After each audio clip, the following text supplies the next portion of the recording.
I think advertising should be heavily restricted in modern society.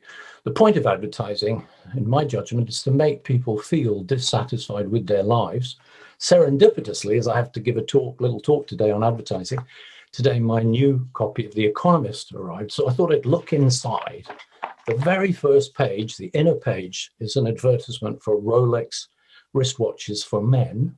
I looked up the price, and the cheapest Rolex is about 6,000 US dollars. This is bought by people who are already carrying a mobile phone on which they can read the time. Therefore, my judgment is that this is all about status seeking, or in a sense, to create negative emotional externalities on other kinds of individuals. If we look further in, we come to what I think it would not be unfair to call banal advertising. This is a young woman in a tight-fitting, some sort of shimmery catsuit. And what is this person advertising? An MBA at a business school that I'm afraid I've barely heard of.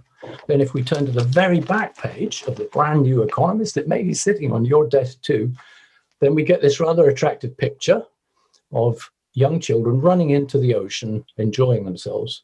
Then one notices they're carrying handbags, and this is a Louis Vuitton advertisement where the cheapest handbag, to my knowledge, made by Louis Vuitton is about 1,500 to 1,800 US dollars. And of course, they go up into the many thousands. Now, is this a sensible thing for our society? We could think about the positive side of advertising. Let me read you a quote. Advertising gives the opportunity to companies to highlight their unique selling points. This stimulates competition for consumers. This translates to higher quality and lower prices. Well, this quote comes from the World Federation of Advertisers, so one might doubt its objectivity.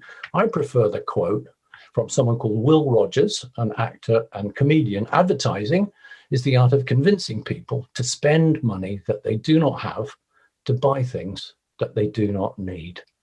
Although that's not an empirical economic statement, that my sense is that Will Rogers is right. If we wanted to, we could ban advertising.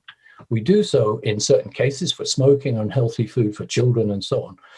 I think there's a case for bearing in mind the negative externalities produced all over the modern world by these kinds of advertisements. And what underlies this, in my view, is a utility function defined on relative kinds of things. That notion goes back to Thorstein Veblen, to Robert Frank, to Richard Easterlin, James Dewsbury, and so on. In economics jargon, it's the idea that utility is defined on relative consumption. In that case, when I buy something, I'm simply making you feel worse off. The great philosopher Bertrand Russell said 100 years ago, of all the characteristics of ordinary human nature, envy is the most unfortunate. Whoever wishes to increase human happiness must diminish envy. That's Bertrand Russell, 1930, in a book called The Conquest of Happiness. I believe that the whole point of nearly all advertising is to make people envious. And I can't see why that's a good thing for our society. It would be fair to say that applied economics lacks enough studies, convincing studies on what advertising does to human welfare. But I have had a hand with some co-authors in one. This was published in a recent volume in honor of Richard Easterlin. We take data on about 1 million randomly sampled people, 30 years of data. These are pooled cross-section equations using the Eurobarometers across 27 countries. So we estimate fairly conventional, though it's a big data set, life satisfaction equations with country fixed effects, year dummies, all of the normal control variables. And what we find is that lagged national advertising total value enters negatively in our life satisfaction equation. In other words, when advertising rises in countries all over the world, in the following years, people's feeling of life satisfaction declines. That's the job of advertising, in my opinion, but it's not something as a society we want. If you ever watch English soccer, and I do a lot, you'll realize about 2 or 3 years ago, the so-called Premier League allowed long advertising hoardings, flashing lights during a match right on the edge of the pitch. That was for the advertisers. specifically designed to distract fans from what they wanted to see of football. And one of the most commonly noticed advertisements comes from a company called Bet365.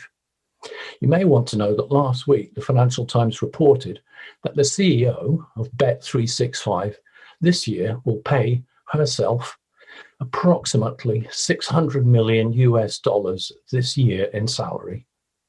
She will earn $600 million this year in total compensation.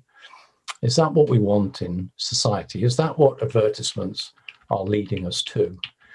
Another clear example is the way that motor vehicle advertisements are designed. I believe, and I hope you agree, ladies and gentlemen, it's all about stimulating envy. Nobody's thinking about carbon emissions. Nobody's thinking about what's really good for society. Advertisers simply want to take our money and sell us goods that we don't need. Modern motor vehicles last for 30 years, but of course they want to pressurize us psychologically to keep buying every 2 or 3 years.